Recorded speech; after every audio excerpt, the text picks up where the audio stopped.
Hello, you guys. Welcome to Jesse TV. Today, we're going to read Eerie Elementary. The School is Alive by Jack Chatbert. It begins. Chapter 1. This is horrible, said Sam Graves. He was holding up a shiny orange sash. I can't believe I have to wear this. It was Monday morning, and Sam and his best friends, Antonio and Lucy, were standing in front of their lockers. They were waiting for the bell to ring. Wait, you're a hall monitor? Antonio said. I didn't even know Eerie Elementary had hall monitors. Sam kicked at the floor. They do now. And it stinks. The principal called my mom last night and said I had been chosen. Ugh, it's going to be terrible. I have to stand in the hallway and yell, "Get to class!" and "No skateboarding!" Well, at least you get to wear that cool orange sash, Lucy teased. Sam stuck out his tongue. Ring! Come on, that's the bell, Antonio said. Sam frowned. You guys go ahead. I have to make sure everyone has gone into class. We'll see you inside, Lucy shouted. Within moments, the hallway was totally empty. Totally empty except for Sam. He began walking the halls. Sam looked through the double doors to the outside. He saw a classmate by the playground. Hey, Brian, Sam called out. The bell rang. You should, get to class. Brian frowned at Sam. Then he ran past him into the school. See? Everyone hates the hall monitor, thought Sam. He was about to close the door when a cold breeze blew past. He saw that Brian had dropped his hat near the playground. My teacher won't mind if I sneak outside for a second, thought Sam. The air outside was like ice. Orange and red leaves whipped across the ground. Sam shoved his hands into his pockets. He could see his breath. It looked like little ghosts were dancing through the air in front of him. Sam looked up at the school building. He thought it looked like an old castle made of crumbling red brick. The paint on the doors and the windows was chipped. Big black crows sat on the roof, watching Sam. The whole thing gave him the willies. Sam didn't want to be out there any longer than he had to. He ran over to the playground. He was near the swings when something grabbed his ankle. Sam looked down. His feet were sinking into the sand. Now, of course, feet do sink into sand, but not like this. Something was pulling him under. Help! Sam shouted. The sand was up above his sneakers. He reached down to try to pull his feet free. The sand was wet. Quicksand? This was just like the quicksand from the old Tarzan movies Sam's dad made him watch. But Sam was pretty sure that quicksand was found in jungles in the movies, not on real-life playgrounds. Help! The playground is eating me! Sam shouted. The sand was up to his knees now. Sam fought and kicked. He watched as Brian's hat was swallowed up by the sand. It was no use. The cold, wet sand was up to his waist.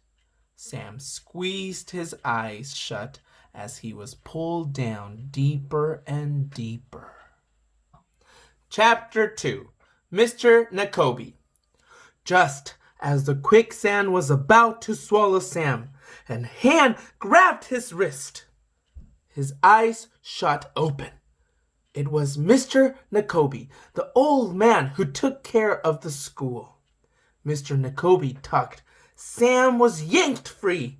Sam gasped for air. The playground sand, Sam said. It just tried to eat me. Mr. Nakobi slowly got to his feet. He was out of breath, too.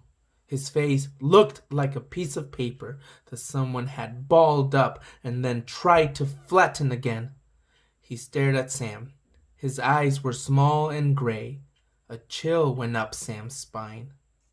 Mr. Nakobi growled, "You should be more careful, or you won't last long as a hall monitor, Sam Graves." "Be careful of what? Be careful because other parts of the school might try to eat me?" Sam said. Then he paused. "Wait. What does my being the hall monitor have to do with this? And why do you care if I stay on as hall monitor or not?" Mr. Nakobi began walking away. Over his shoulder he said, "Because I'm the one who chose you." "What does that mean?" Sam asked. But Mr. Nakobi didn't answer. He simply turned the corner out of sight. Sam shook his head thinking, "This has been the weirdest day of my life, and it's only 8:30 in the morning."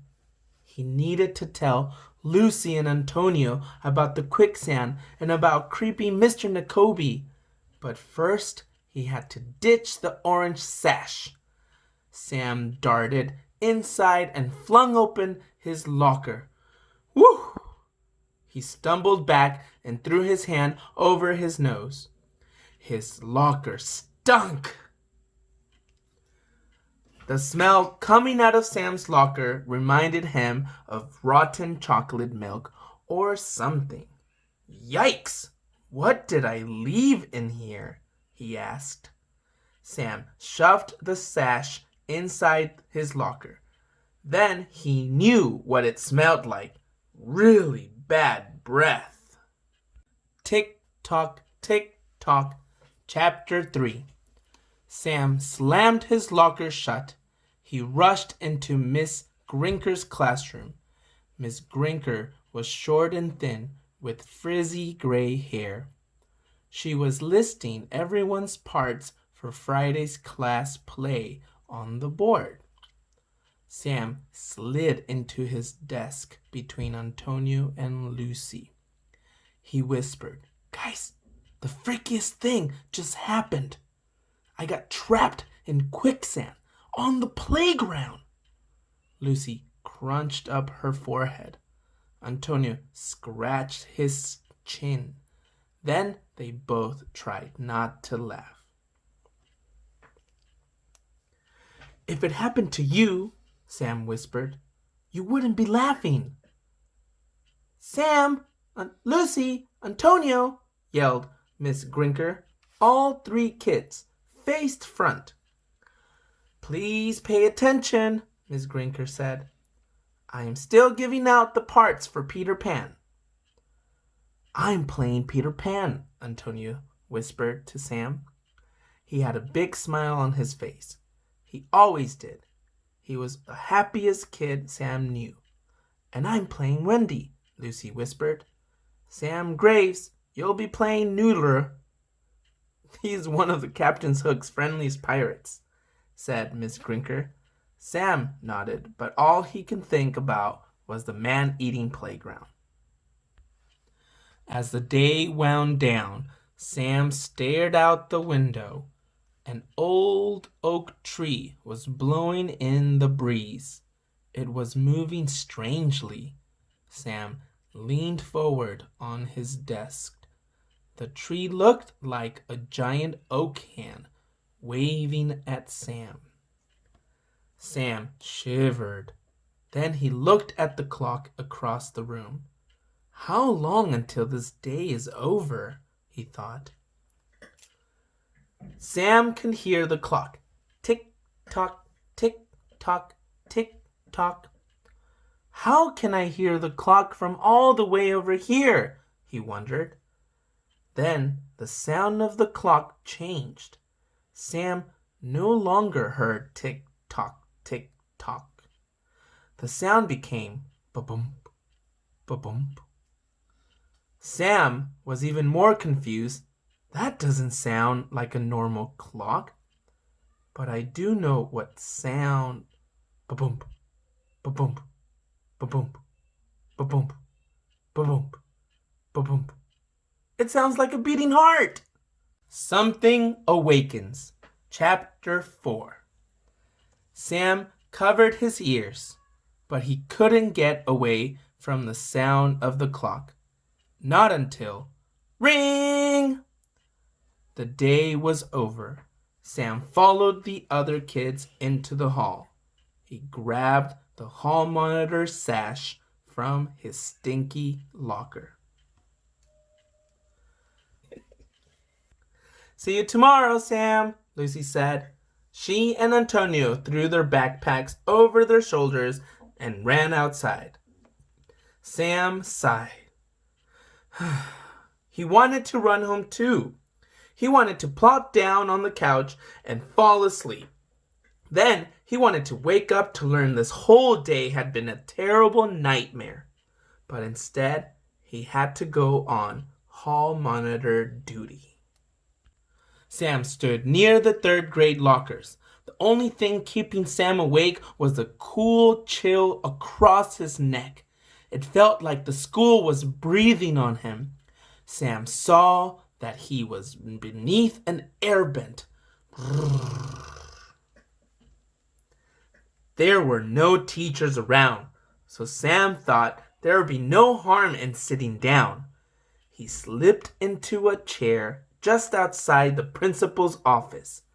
I'll only rest here for a minute. But soon Sam's eyelids felt heavy. They were closing. Sam was falling asleep. When Sam woke up, he was beyond confused. The halls were dark, nearly pitch black. What time is it? He wondered, standing up. Sam rubbed his eyes. He ran to the end of the hall. He peered through the big double doors. It was black as midnight outside. How long was I asleep? My mom is going to freak out, thought Sam. I have to get home now. He yanked on the doors, but they were locked. Hello? Sam whispered. Is anyone here? I fell asleep and... Cling, cling, cling! Sam spun around. All of the locker doors flung open, one after the other, all the way down the hall. Sam jumped back. His heart was pounding. Clang, clang, clang! All the locker doors slammed shut again. Sam was really hoping this was just a nightmare. He spun back around. He tugged as hard as he could on the doors. But it was no use. He was trapped inside Eerie Elementary. The Skeleton, Chapter 5. The double doors flew open, knocking Sam to the floor. Then they slammed shut again. He was still trapped inside the school. Ouch! Sam yelled. Everyone knows you can't get hurt in a dream, so this must be real. He needed to escape. The school was coming to life all around him. Sam ran into his classroom. He threw his hands against the large window. He was hoping to see someone, anyone, who could help him. All he saw was the giant oak tree blowing in the wind. But it wasn't windy. Sam saw other trees, and none of the trees were blowing. And the leaves on the ground weren't whooshing around at all. The only thing moving was that tree. Could the tree be alive? Sam thought. Smash! The glass window shattered. Sam fell to the floor as one of the tree's long, twisted branches came crashing through. It wrapped around Sam's leg. Sam began hitting the branch. Whack! Whack! Whack! Finally, the branch's grip loosened. Sam was able to crawl away. Behind him, he heard the branch scraping across the floor like fingernails on the chalkboard. The tree was reaching for him, trying to pull him back. He pushed his way through fallen desks. He stumbled back into the hallway. Pieces of glass crunched beneath his feet. Then clang, clang, clang! All the locker doors were slamming open and shut at once. All the classroom doors were doing the same thing. But worst of all was what Sam saw next. A figure stood at the end of the hallway. It had a body like a skeleton. Lights flashed and doors clanged, but the figure didn't move. It just stood there, perfectly still, staring at Sam.